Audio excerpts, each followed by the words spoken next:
take 10 or 15 minutes explaining and try to get them really psyched about the sample kit, then it's wishy-washy, right? To the point. Hey, this is how it is, right? The job is awesome. We know the rep position is awesome. If you explain it the way that we love it, and this is why I love the job, right? This is what's cool about the job. The sample kit is another thing that's cool about the job, okay? You get a ton of knives for a huge discount, right? You still pay for it, right? If you're using language, it's like you don't have to pay for it. You just have to borrow it, right? That's just wishy-washy. So clear, to the point, concise, then you'll never have anybody come to training with the wrong expectations. Okay, that's just one example. So make sure you're concise about everything in your interview process.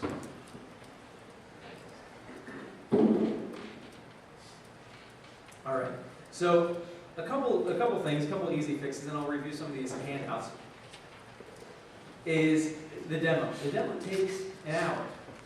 The demo takes an hour. We all know that. For everybody in this room, most of your demos probably took you 2 or 3 hours. Agreed? Right? Everybody in this room. And to become a really successful rep, generally your demo's taking a really long time.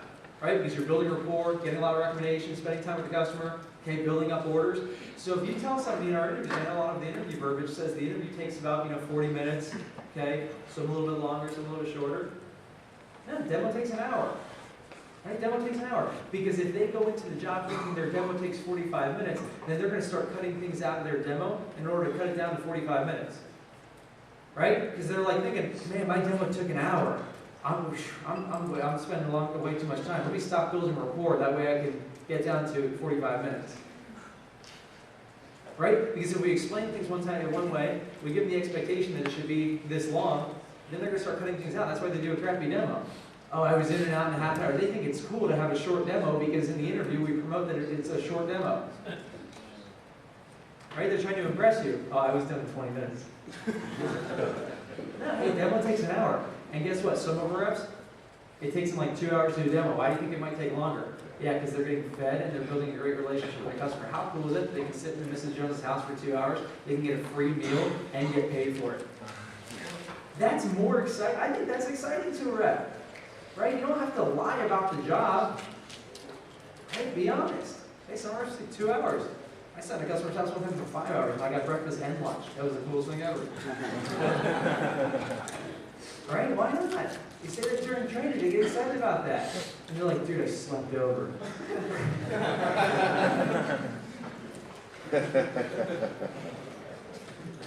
So demo takes 2 hours. When we scheduling first weekend, a lot of times we promote that we schedule every hour and a half. Okay, a lot of us in here first weekend scheduling, right? We schedule our demos every hour and a half.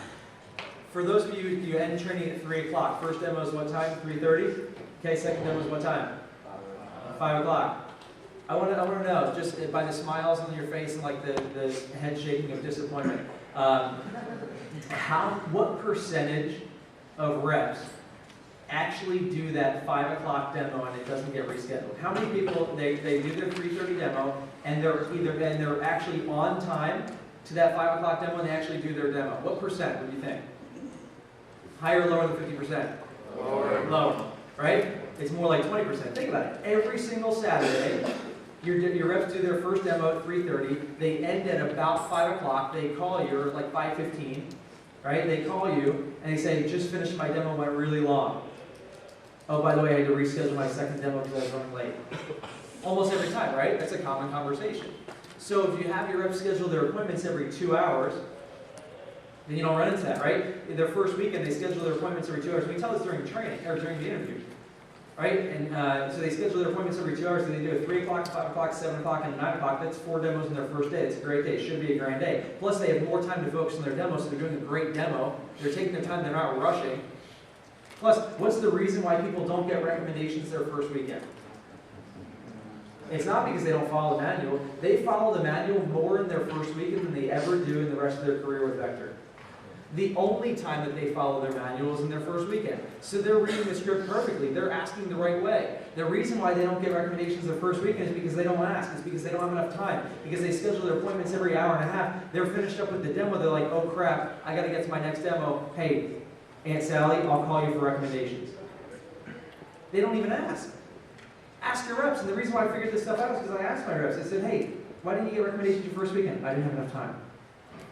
For my top reps.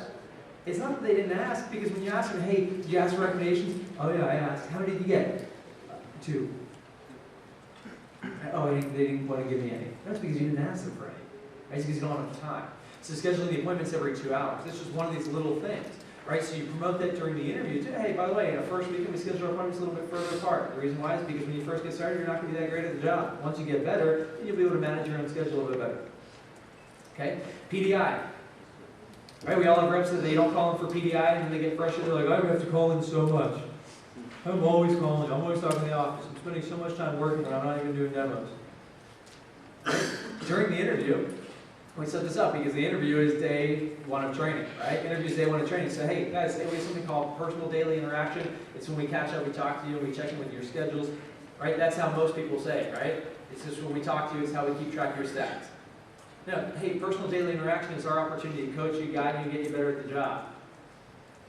Hey, personal daily interaction, when you first get started, your first 2 weeks on the job, your first couple weeks, until you hit your first couple of promotions, you're going to be talking to us a lot. Your girlfriends and boyfriends are going to think you're weird because you're going to talk to us like 4 or 5 times a day. You're going to talk to us all the time after every single appointment. It's going to be fun. Okay? But that way we can build a great relationship. And I say in the interview, hey, do you think after a couple weeks on the job, you'll get pretty good at all the different aspects of the job? And they nod their head. Yeah, so here's the thing.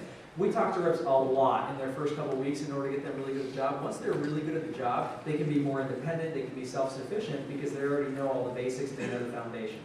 Okay? So just when, if you get the position, you're going to be talking to us a lot in your first couple of weeks, it might be a little overwhelming.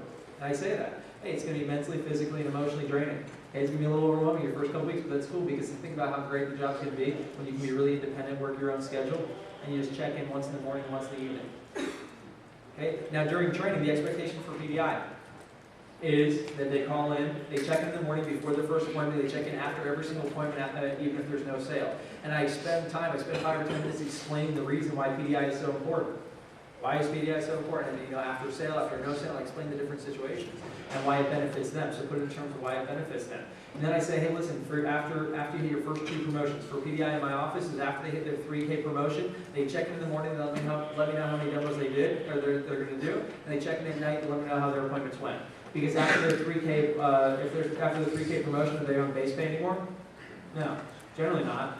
Right? They're not on base pay anymore. So they're not calling after every single appointment. It's not the biggest deal in the world to me. But if they're still on base pay, if they're under $3,000 in sales and they have a chance to be on base pay, you better believe they're going to call me after every single appointment. Right? So I set that expectation. I explain why it's important.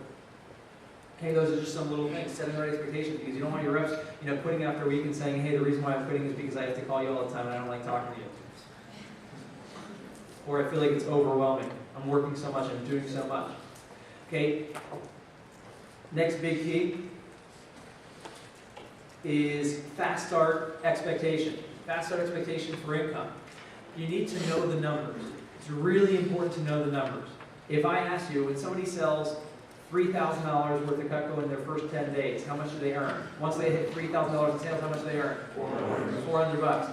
If they sell $2,000 worth of Cutco, how much do they earn? $250. You need to know that. Once they sell $5,000, how much do they earn? $800. Right? You need to know that. You need to know exactly what it takes to get the certain income that they want. Is any college student going to be upset with $400 in income in their first 10 days?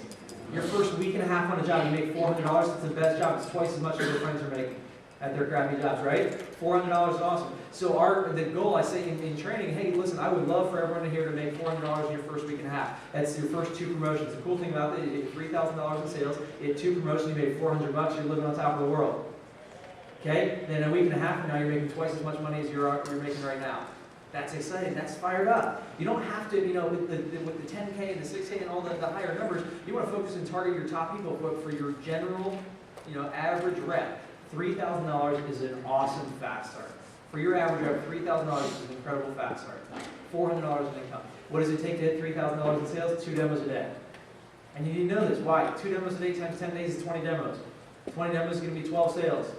Or 13 sales, right? Times 250 average order, how much is that? $3,000. Right? $3,000. That's it. So 2 demos a day. If they do 3 demos a day, they have a good chance of hitting anywhere around $5,000 in sales. Okay, 3 demos a day equals $5K in the fast start. Why? 3 demos a day is 30 demos. 20 sales times 250 average order, that's $5,000 in sales, that's $800 in income. If you do 3 demos a day,